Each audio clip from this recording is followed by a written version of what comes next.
मलुकपुर वाले महाराज जी का प्रवचन सुने चाय के ऊपर। मनुष्य का शारीरिक बल है वह नष्ट हो जाता है महाराज।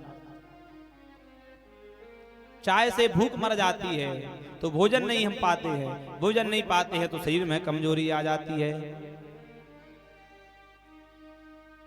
और चाय से काम भी बढ़ता है और क्रोध भी बढ़ता है।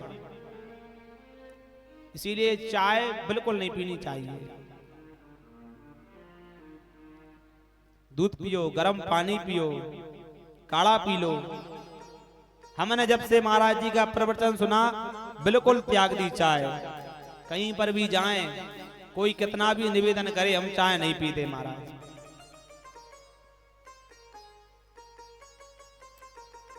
हम नहीं पीते चाय, और कोई लाभ भी नहीं, उससे तो हमें नुकसान भी होता था। चाय से चाय पी लेते थे तो इतना 3-4 घंटे थोड़ी ना बैठ पाते थे एक आसन पर। जब से चाय छोड़ी है बढ़िया है। और हर जगह लेट हो जाते थे, क्या महाराज 5 मिनट चाय पी लो फिर चले जाना। अब वो 5 मिनट की चाय 15 मिनट खराब करती है कि नहीं बताओ। इसलिए ऐसी चाय ही मत रखो जिससे समय बर्बाद हो महाराज। तो चाय की चाय त्याग देना चाहिए। चाचा जी पीते हो चाय? नहीं पीते चाय? देखो कितनी अच्छी बात, तालियां चाचा जी के लिए। चाची जी पीती? चाची तो पीती है। तो चाय नहीं पीनी चाहिए। पर चाय जो ठीक है, फिर अंग्रेज तंबाकू भी लेकर आए, सिगरेट लेकर आए। तो ये सब चीजें तो फिर वैसे ही नहीं करना चाहिए। तो मैंने बिल्कुल ही मनुष्य का उद्धारण से कभी नहीं होगा महाराज। शराब, गुटखा, तंबाकू ये बहुत हानिकारक है शरीर के लिए। कितने उसी के पैकेट पे लिखा रहता है कि ये से कैंसर होगा महाराज, फिर भी हम बढ़िया मिला के राजश्री पा जाते हैं। शौक से सिगरेट धुएं में उड़ाते हैं। अरे शौक है, फैशन चल रहा है। हमसे भी कुछ लोग कहते हैं अरे यार महाराज आप कैसे जी रहे हो ये जिंदगी। अरे ये नया कल्चर है, 21वीं सदी चल रही है,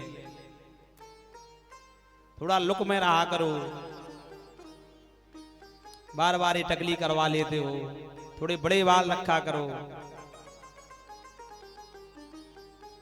तो हम कहते हैं भैया यदि टकली नहीं करवाएंगे तो बाल ही चले जाएंगे, और फिर तो ना बड़े हो पाएंगे ना छोटे हो पाएंगे।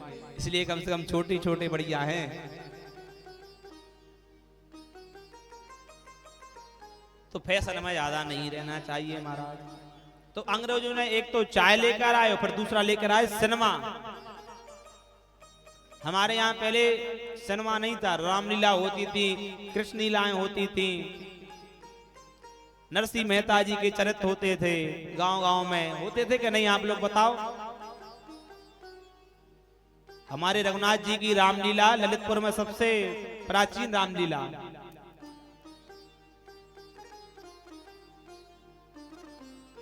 होती थी रामलीला के नहीं होती थी। अब परंतु हमने रामलीला देखना बंद कर दी। अब तो हम टाकीजों में जाकर बड़ी ही सुंदर सुंदर मूवियां देखते हैं। परसों ही चाचा जी कह रहे थे महाराज आपने डंकी मूवी देखी, एक दिन देख के आओ।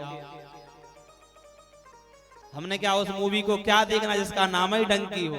भाई डंकी यानी गधा। जिस मूवी का नाम ही गधा है तो उससे सीखने को क्या मिलेगा। जिस मूवी का नाम ही गधा है उससे सीखने को क्या मिलेगा? कुछ नहीं। जिस मूवी का नाम खिचड़ी है, अब खिचड़ी देखने जाओगे तो घर में भी खिचड़ी पकेगी। तो अंग्रेज सिनेमा लेकर आए और वही सिनेमा टीवी में बदला है, वही टीवी आज मोबाइलों में बदल गई है महाराज।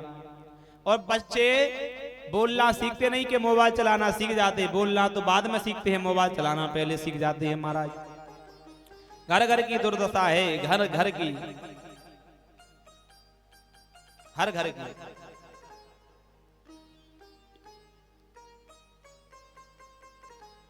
ये बस आखिरी, हम लोग बड़े सौभाग्यशाली हैं कि हमारे माता पिता मोबाइल नहीं चलाते, वरना अब तो जो बच्चे हो रहे हैं कि माता पिता ही मोबाइल वाले हैं और बच्चे तो आने के मोबाइल वाले हैं ही, वो पेट से ही सीख के आ रहे हैं मोबाइल। तो क्या माता जी गर्भवती हैं और 10 दिन भर मोबाइल चला रही, बच्चे भी वही देख रहे हैं। भाई जैसे अभिमन्यु जी ने अपनी माता के गर्भ में ही चक्रव्यूह में प्रवेश करना सीख गए थे, तो प्रहलाद जी माता के गर्भ में भगवान का भजन करना सीख गए थे। तो वैसे ही आजकल के बच्चे गर्भ में ही मोबाइल चलाना सीख गए हैं महाराज। सीख रहे कि नहीं बताओ? तो इसलिए आप माताओं से निवेदन है, जो गर्भवती हो माताएं मोबाइल बिल्कुल ना चलाएं, रामायण सुने, भागवत सुने, अच्छी अच्छी किताबों को पढ़ें, तो आपके बच्चे संस्कारी होंगे।